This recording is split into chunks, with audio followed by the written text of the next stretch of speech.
actually started in Russia. Yes, and it's ironic that I have a Russian wife and we actually didn't meet in Russia even though my career started in Russia. Yeah, and that's another story. I could share a little more on the whole Russian story. So, actually I started my career in Russia in a club called FC Imki in the Russian Premier League. I had no experience with Russia before. I'm a typical, if I can go back 2009, I was 21 years old. Typical Jamaican boy, just happy to get the chance to leave Jamaica to come out of poverty. Yeah, so I actually went to Russia, did a trial sign, and my world got turned upside down in Russia. I was experiencing the worst racism, if the first racism I've ever experienced in my life. Honestly, I was in a team that most of my teammates didn't like me because I was black.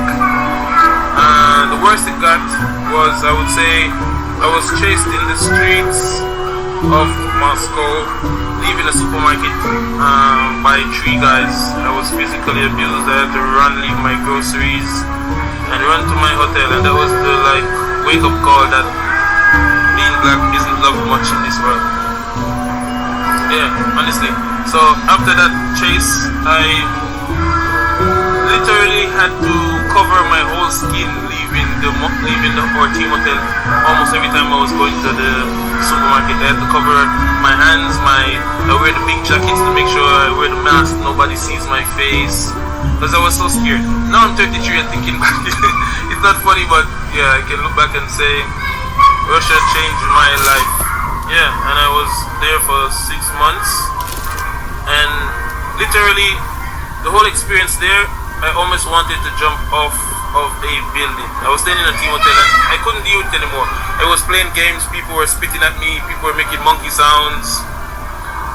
My coach, not the first coach we had, but he got fired after 2 games when I was there, and they signed a new coach and he said he didn't want any monkeys in his team, so he sent me to the second team. So that whole experience, when I went back to Jamaica in the December of 2009, I told myself I would finish football. I said I wouldn't play football anymore. I said if that's what I had to go through to make money, I'd rather not make any money. So I went home to Jamaica. I was a changed child. When I was home, I started to appreciate Jamaica even more. Being in an environment where I was comfortable, home, I would be around my friends, and I was like, hey, why we have so much hate amongst each other and nobody in the world loves us? And if you know Jamaica, if you hear about Jamaica, it's a country full of crime. And I just couldn't understand that nobody loves us but we don't love each other either. And every day I would talk to my friends, the ones I know who are in crime or drugs or whatever, I would talk to them and say, hey, there's so much in life and we have to start appreciate each other, but the culture already set away, and that honestly is one of the things we should put a change, we should put a talk more upon that. Like we used to literally tell my friend them, say, yo, instead of sending people to jail, I would send them to Russia. And I'm talking about black people. And I only said that because of how bad we are with crime against each other. I was like, I wouldn't send you to jail, I would just send you to Russia to let you experience real hate. Because the hate we have for each other is more out of bad mind and envy. It's not somebody hating you because you're black. You cannot escape this hate. I get this, and most of my life traveling the world, it's been like this. Not only Russia was like this, even Asia is like this.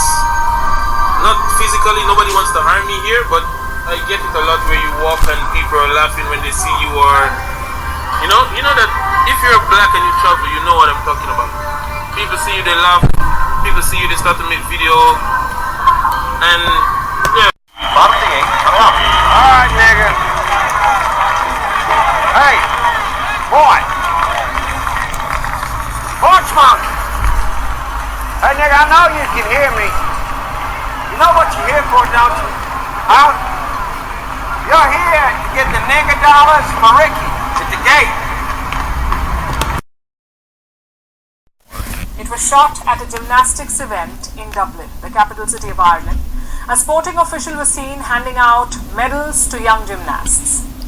All the participating girls were standing in a line. Every one of them got a medal. Everyone except for one. The only black girl in the group did not get a medal. The video went viral.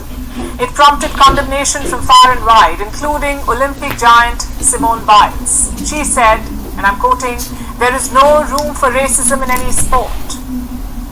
As international outrage and allegations of racism mounted, the Irish sports body issued an apology, a lukewarm one, 18 months after the incident.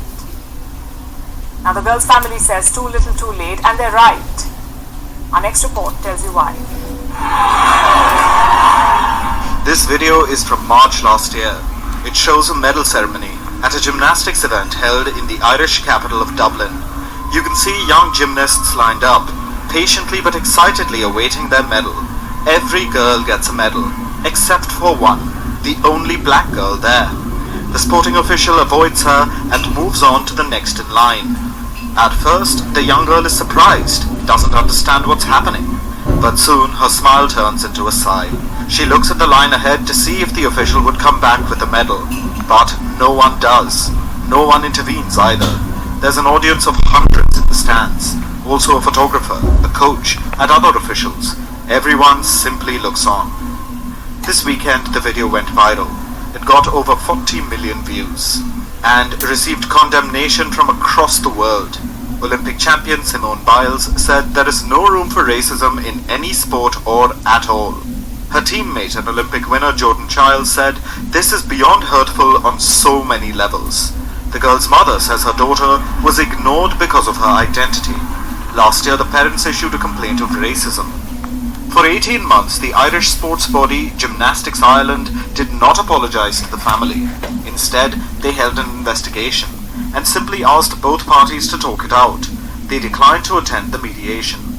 In August this year, they claimed both parties had reached a resolution. The official involved expressed deep regret. She described it as an honest error. After international condemnation mounted, a written apology was eventually provided to the family. But the young girl's mother has rubbished it. She says the issue wasn't settled after mediation, and the apology was a one-line letter, which started with, "To whom it concerns." Doesn't really scream remorse now, does it? During mediation, the girl's mother discovered that the judge had written another apology, a long personal letter within days of the competition. The judge sent it to the Irish body to send it to the family, but it never reached them. Meanwhile, no anti-racism policies were implemented. There was no improvement in protection for athletes of colour. It appears that the Irish body was more focused on protecting its reputation rather than safeguarding the athletes from blatant racism. And this is not a one-off incident by any means. Racism is pervasive, no matter the age group, no matter the sport. There were 137 instances of racism in sports in 2018 the world over, a sharp increase from the 79 in 2017. According to a global survey held last year, 14% of professional cricketers experienced racism. Almost 2/3 of the victims said they did not receive adequate support from their boards afterwards. In a much talked about scandal this year, Real Madrid star Vinicius Jr. was the target of racist abuse. In 2018, Russia was charged with fan racism. It was the host of the FIFA World Cup, where fans directed monkey chants at players of the French national team. In a separate incident, fans chanted Nazi slogans. Last year, Italian rugby star Sheriff Traore got a banana for Secret Santa. Traore was born in Guinea. He said the most difficult part of the incident was seeing most of his mates laughing as if everything is normal. Cricket, football, rugby, tennis, gymnastics. Racism ails every sport, much like it ails our society. The young gymnast's video went viral, but one can only imagine similar cases that go unheard, unseen. Again we ask, who is looking after them? Where are the guardrails? The onus must lie with sports authorities, because racism is never fun and games.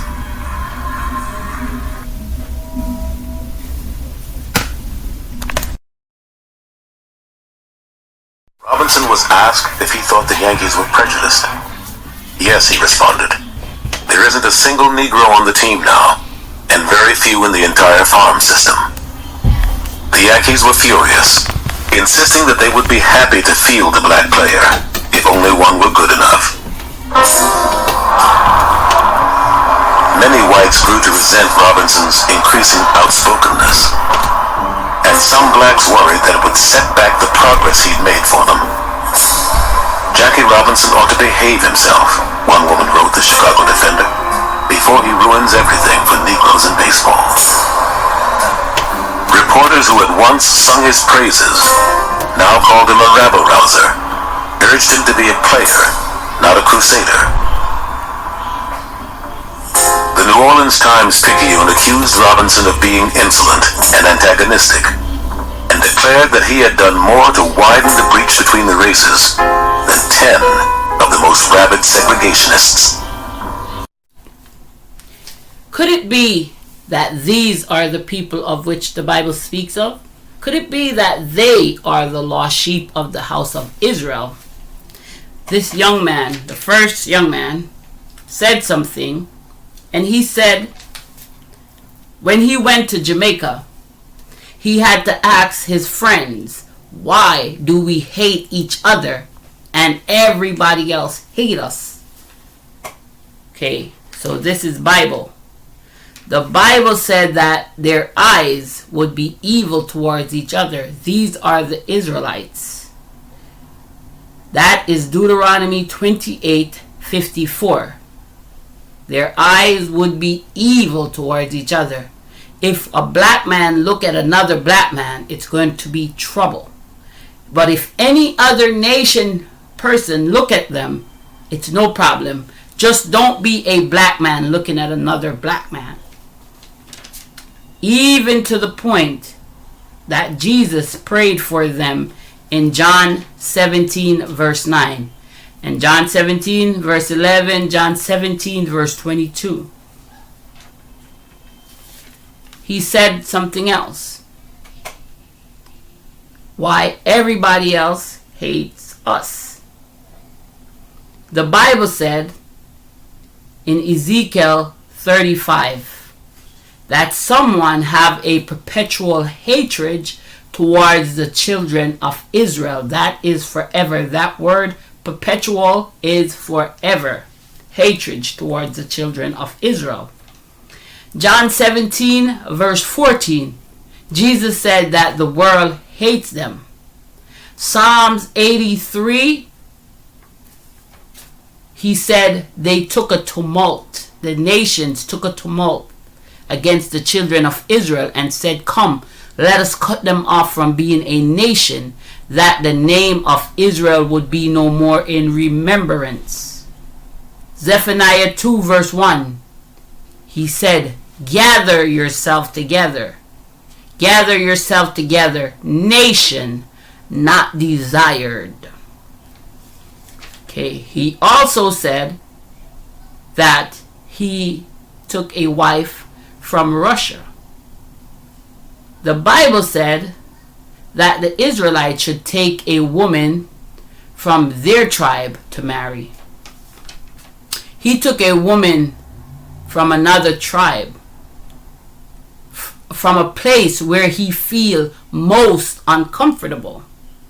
But when he speaks of comfort, he speaks of home. He speaks of where his people are. And these are the things that make you go, But I would leave you with this. Comfort he, my people, saith your God. Speak he comfortable to Jerusalem, and cry unto her that her warfare is accomplished, that her iniquity is pardoned, for she hath received of the Lord hand double for all her sins. Thanks for tuning into Things That Make You Go, Like, subscribe, and share. See you on the other video.